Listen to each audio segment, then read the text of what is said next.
There we go. That's a bit better. Okay, sorry, just had to go turn the old studio light on so that you could all see my pretty face. Welcome to another podcast. Okay, so today we're doing a bit of a special podcast in the sense we're doing a shout out or a podcast for Brooke, who left a comment asking for me to do a bit of a breakdown on how to create a landing page that converts. And it just so happens to be that website conversion optimization or landing page conversion optimization, whatever you want to call it, is the number one skill that we focus on. Number one, number two, copywriting and this are probably the two most powerful skills that you could ever learn in digital marketing and marketing overall. Because ultimately, if you can get your website or your landing page converting more people into customers, then you have to spend less at the front end of your marketing. So it just makes sense that your website and your landing pages, you should be constantly trying to make them work harder for you, because ultimately they're your best salespeople. These things are up there 24/7. Anybody can find them at any given time, and they're going to make a decision on whether they like you, trust you, and whether they want to do business on you based on what that website or that landing page is telling them. So today we're going to go through some really cool hacks on how to create landing pages and websites that convert. And we're going to focus more on landing pages than websites. So there's a little bit of a difference when you're talking about the front end of a website as opposed to just the pure sort of sales landing page. But given that we're talking about, or we're using the theme of Google AdWords this week, and I'm going to try and make sure it's kind of relevant to that side of things. So this is something that's going to help you if you're running any sort of PPC campaign, whether it be Facebook, Google, anything of the like, where you're paying for traffic to go to a landing page. You want more people to opt in for your product or your service or contact you. So I'll go through a few things. Firstly, just sort of tech side, a bit more sort of technical things. This is more so going back to the Google AdWords just to make sure that you've got that high quality score, and that's just making sure that your site speed is loading really quickly. I'll do another whole video on site speed, because if you're running a WordPress site, there's a bunch of different strategies and tactics you can use to really speed up your website, and it's really important that you should be trying to get that load speed down as low as you can. They say under 4 seconds is okay, but we really think that you need to be under 2 seconds to compete in today's market. Just making sure that things like your keywords in your H1 tag, your image alt tag, these sort of things, making sure that your content has nice sort of keyword density and is well written. So once you've sort of taken care of that sort of stuff, and you're just making sure that we've got our fundamentals in place, now let's start to talk about the site structure. Now, I'm not going to go too much into structure of layout, like as far as you need this element here, this element there, because the truth be told, with all the different products on the market these days, whether it be your Optimized Press, your Divis, your Elementors, your Lead Pages, or products like ClickFunnels, there's so many sort of WordPress themes and sort of or third-party sort of tools that you can use that already have sort of in the can optimized sort of websites for conversion. So you shouldn't have to struggle too hard for how to put the page together. It's more about what you're putting on the page that'll determine how that landing page converts, and that's what people don't sort of really understand. So the first thing is look at your competition. I can't stress this enough. It really pisses me off when customers don't look at their competition and run off and do things blindly, because you might not care to take the time and look at what your competition is showing your prospects, but you can be sure as shit that they're doing that. And you should always assume that whenever somebody lands on your website, they've seen 2 or 3 of your competition's website or landing pages. So, your job is to make sure that when they sort of go through that process of clicking on that website and that website, then they finally land on you, that you are kind of the holy grail, that you're giving them everything that those other sites have offered them, plus a whole bunch more. And so a really big one here comes down to design. Honestly, design something that most businesses don't want to spend a lot of money on, because it can get really expensive. And I know there's a lot of platforms out there where you can buy cheap design, but the reality is the difference between really good brands and really strong conversion often comes down to design and feel. And so getting your colors right, making sure that the sort of, the website really feels like it's a trustworthy professional sort of site. So I'm just got my notes in front of me here if you're wondering why I'm just glancing down, just to make sure that I'm staying on some kind of run sheet. The other thing is, once you've got your design sort of sorted, it's the 2-second test. So you've basically got 2 seconds to convince the person that they're on the right web page. Okay, so how do you do that? With a really strong positioning statement. So don't just write a ho-hum sort of headline and subhead. you know, if you can use at least a headline and a subhead, and you may even use a pre-header, because what we've found is that people will read the headline, the subhead, and then go back and read the pre-header. So maybe you just want to get that little bit of extra information in there. But your goal here is to really quickly and easily articulate what you do and why they should choose you. So quite often it's sort of a problem solution based, and I'll talk about that in the copywriting section of this video. Another trick is to call out your customer. And again, this comes back to really knowing your fundamentals, knowing who you're talking to, knowing who your avatar is, because ultimately, if you don't know who you're talking to and who you're trying to get to convert, it's really hard to craft a message to get them to convert. So, you know, really think about it as far as who are you trying to, you know, talk to. Is it a male? Is it a female? Because ultimately, if you know that you're talking to a 30-year-old sort of female, then lather your page with that avatar. Make sure your pictures have, you know, 30-year-old females in them, and have the pictures, you know, focus on the outcome, the feeling of how they're going to, you know, the emotion they're going to feel once they've sort of already used your product and they've taken the benefit in. Then use copy that really resonates with that market, you know, talk how your market talks, and make sure you have a strong sort of problem solution focus with a lot of urgency and scarcity there, which we'll talk about more in the back end of this video when we go through the offers. Okay, so now that you know sort of you've gone to your website, yeah, the technical side sort of in order, and you've got a strong sort of, I guess, hook there. Now you just need to go through. You need to make sure that there's a lot of clean space and that your message is nice and clear. So, whilst on most of our landing pages, we do try and put about, we try and keep about 500 words of copy on there, because we want to make sure that we're not just trying to create little sort of squeeze pages where you've just got a headline, bulletproof, and sort of call to action, because that's great for a small portion of people who land on that page. And if you're selling a larger ticket item or something that takes a little bit more of a decision making process, then you need more copy on there, because you need the people who are on the fence but need a bit more information. So you'll put that down below the fold. And so just making sure that your copy is well written, that it's really clear, that you're staying on point. The old sort of rule of one when you're writing a copy, write to one person about one topic or one problem and have one call to action. And just make sure you stay on point with that one. Making sure, back to just another technically, make sure your website is mobile optimized, because at the end of the day, every landing page, every website will be seen predominantly on mobile, especially if you're running PPC campaigns from the likes of Facebook, because most of their traffic is coming from mobile. Using video is a really good way to get your message across as well. Video, just play around with video, because if you haven't got the right sort of, I guess, gear on your website, then it can slow down your sort of performance of your site. So just way up there. But obviously, video is a great way to get your message across. I mean, it's so much easier to talk in a video like you're watching right now than it is to sort of type something like this out in, 20,000 words that nobody's going to read. So certainly having a video on there explaining, again, making sure there's a structure to the video, that it's always problem, solution, aggravate, call to action, or proof call to action sort of thing. So that's another tip there. Again, copywriting really is, in my opinion, where you'll make or break a landing page. I've said this hundreds of times, and I continue to say it, that copywriting is probably the most powerful skill that you could ever learn. The ability to sort of change the way that you talk to your customers through words and get them to make decisions on the back of that it's just the most powerful thing that you could ever try or achieve in marketing, and it really does work. So certainly understanding how to construct your message better will help you. So anyone who's trying to create landing pages, or who's having issues or struggling with their landing pages, I promise if you start to sort of pivot and focus a little bit of your attention on how you can write better copy, how you can write sort of direct response, emotional direct response copy, it'll certainly help you improve your conversion rate. Understand your avatar, again, so important. And also making sure you've got really strong and clear call to actions. Make sure that if you want somebody to take an action on your website, that you're clearly articulating to them what exactly you want them to do next, what the benefit is of them choosing that solution. And the other thing is, you need to tell them what's behind the door.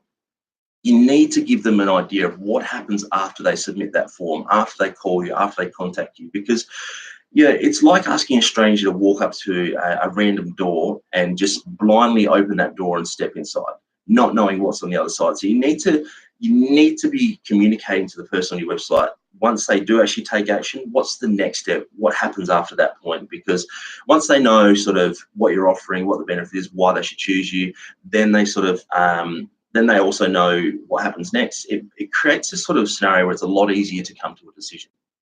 So that brings me to the next one, which is ultimately the reason people don't convert is they're still skeptical or unsure. So ensure that you answer as many objections to sale as you can on a landing page and point forward them if you can, and answer them in a way that's really conversational, because the more objections that you can tick off in the client's mind, the closer you'll get them to that sale or that decision of making, or that decision of contacting you. And so the next point is probably the most powerful point. If you don't do anything else, and you just go about putting more of this into your marketing and into your sort of copy, and that is trust or social proof. It's the number one barrier to somebody doing business with you on any level. So making sure that if you're ever putting a website together, that you've got trust elements and trust badges, there's case studies, there's testimonials, there's 5-star reviews, whatever you can bring in that proves that you are trustworthy and that you're telling the truth. And that when you can get third-party sort of people endorsing you, it just helps people trust you, because you got to remember, you're a complete stranger to these people. You know yourself, you know your product really well, but these people don't know you. They've never heard of you, more or less. And so for them to try and make up a decision as to whether or not they trust you enough to want to engage with you and do business with you, you need to give them a bit of evidence there so they can actually make that decision as well. So I'm saying this whole making the decision sort of phrase a lot, and that's really what you're trying to do. You're trying to get into the psychology of the person on your page, and you're trying to really understand what do they need in order to make a clear and concise decision to choose you. So when you start thinking too much about you and your product and your service, you're taking your eye off the real prize, and that's the actual customer or the prospect in this case. So you just want to be continually asking yourself, what's in it for them? What are they getting out of this transaction? How can I make this process better for them? How can I give them all the tools and information they need to make the logical decision to choose us? Okay, so the next section, I'm going to call sort of the bonus sections. Now, because Brooke is in real estate, I'm going to phrase this and give a few examples around the real estate space, but two things that really move the needle when it comes to conversion on landing pages or website. The first one is having an ironclad guarantee or a risk reversal, because again, at the end of the day, the customer is looking at two things: what's the best case scenario about engaging with this sort of company, and what's the worst case scenario. And so with an ironclad guarantee or a strong guarantee, whatever you want to call it, just having an element on your marketing that reverses the risk, you're turning the potential worst case scenario into a potential positive scenario. So for instance, if they're sort of thinking, yeah, great, best case scenario, I get this product or service and it's really good, I love it, it's exactly what I wanted and I'm happy. Worst case scenario, it's broken, it doesn't work, and I've wasted my money. And so if you can take that scenario then and go, okay, what if it is broken and it doesn't work? What kind of guarantee can I do? What can I offer them to make them feel that in that case, if it is broken, we're going to fix or replace it, whatever it may be, or we're going to offer you this on top of the product. So in their mind, they're going, okay, so this is best case scenario. Now that's worst case scenario, but really worst case scenario is actually another good scenario, because if it does happen, I get this as a bonus, or they're going to do this. So make sure that if you can, think of a really strong guarantee. And Brooke, so in the real estate space, one that works really well, and this would be in one of my top 3 guarantees ever. I think it's just really clever. And so basically a real estate agent was trying to think of how they could put together a guarantee. So they sat down and figured out that, okay, what my clients really want to know is they want to know when their house is going to get sold. That's all they care about. They just care about, if we're going to pay you all this money, when are you going to sell my house? Because nobody wants to be sitting on the market. People have things that they want to do with that money. And so he sat down and worked out that if he had a blue chip property, which is a really, really good listing, as you know, he could sell those in 8 days, on his ear. If he had a more challenging property, something a little bit more obscure, it could take him, the maximum was sort of 35 days. Now, he sat down and came up with the guarantee that if he didn't sell your house in 45 days or less, then he would actually sell your property for free. So he wouldn't charge you a sales commission. So he worked out his math. He worked out that, okay, the longest it's ever taken him is 35 days. So he's going to actually extend that another 10 days, give him a bit more of a buffer. And then he's going to put this guarantee out there that was really appealing to somebody who's in the market looking to sell their house. Because if you know that you're going to hire an agent and they're guaranteeing that they're going to sell in 45 days, then you can start to sort of plan around that. And worst case scenario, if he doesn't meet the mark, you're not going to have to pay out that $15,000 commission. And so what this actually did, it was a twofold effect. A, it built a lot of trust, but he started to get more and more calls for listings. And so what happened out of this was he then got to cherry pick all the blue chip properties. So he obviously didn't take on anybody. He had to select who was coming on board. And because of that guarantee, he had so much inquiry that he was able to then just fill his sort of boots with really good listings that he was actually moving in under 2 weeks anyway. So think about a guarantee like that, because it can be incredibly powerful from a conversion perspective. And always think about what the customer wants, what their big fears are, and how you can sort of bridge that gap. The other one is an offer. The reason offers are really powerful and they work in a conversion sort of basis on landing pages is because with an offer you get to attach scarcity, and you get to sort of tap into that FOMO or fear of missing out. So think about something that's, again, and I've created other videos about this you can go back and watch, but when you create an offer, it needs to be something that's relevant to the product they're buying. It can't just be some random addition. I don't recommend doing discounts because discounts just cheapen the overall process and service. Think about something you can attach that's relevant to your industry. Say in your space, in the real estate space, think about something that your clients could find really valuable. Like, for instance, you could offer a full day's paid furniture removalist, because you know that if they're selling their house, they're probably going to be moving into another home. So something like that, which, yeah, look, it might cost you $1,500 for that offer, so it's quite expensive. But when you compare it to the 15 grand or plus that you're getting in commissions, the math really works there. Plus, it's something that, as a consumer, it would be really appealing. So if you're telling me that you could sell my property within 45 days, and if I sign up within the next week, then I'm going to get a free day of removalists, then it would become a no-brainer for yourself, Brooke. So just think about some ideas around that area and see if you can come up with something else, or you can run with that.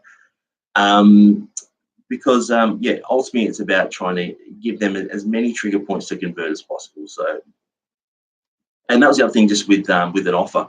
With offers and guarantees, there's always, you're asking for something else in exchange. So what people sort of miss when they put offers and guarantees out there is that you're actually getting an exchange of extra time or an extra commitment or something from the consumer or the prospect that you wouldn't otherwise get as well. So there's kind of a twofold effect there. So once you've got your sort of your guaranteed offer sorted, then the last thing I'd probably talk about or think about is, when it comes to converting, regardless of how amazing your landing page is, there's still going to be a percentage of people who don't convert that first time around. It's just a fact that there are people who will look at your landing page, they'll love your brand, they'll love your product, they'll really sort of vibe with what you offer. They want to really click that button, but they won't. And the reason for that is because they've only just met you.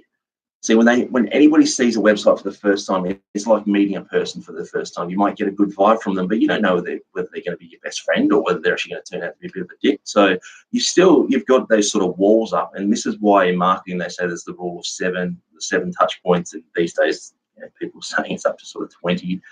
But my point being this is that naturally your subconscious sort of brain is still trying to figure out whether you're a friend or a threat. And so anytime that you are seeing, or anytime someone's seeing your marketing for the first time, the chances of them converting are highly unlikely. And so I would always suggest that if you've got a really compelling landing page that's converting well, then to set up a retargeting campaign and get people who have come to your website and viewed this original content, get them back to another landing page. So as a rule with retargeting, you don't really want to send them back to the exact same landing page. Send them back to a separate landing page where it's the same sort of information, but you might just change a few things up and just really, maybe you might work on the message and the call to action to see if that would resonate a little bit better. One thing that you can look at is going from a logical to an emotional landing page, because they're kind of the two buying motives. So using retargeting to get people back into your landing page and into your funnel is another way to pull out a lot more conversions from that original landing page. I know that's not, I guess, it's not website conversion optimization in the sense of a landing page, but it's just that overall strategy that I think that any good landing page or website needs to just pull out those extra sort of conversions that can often make the difference between a good landing page or a good website and a really great landing page or great website. So I hope you've enjoyed this video. Look, Brooke, if you've got any questions, if you'd like me to do a live audit, I'm happy to jump on and do a live audit of your landing page or your website on Facebook. If there's anyone else out there who would like me to talk about another topic, just comment it below and I'll create a video around that. Otherwise, I'll see you tomorrow in another podcast. Thanks for watching.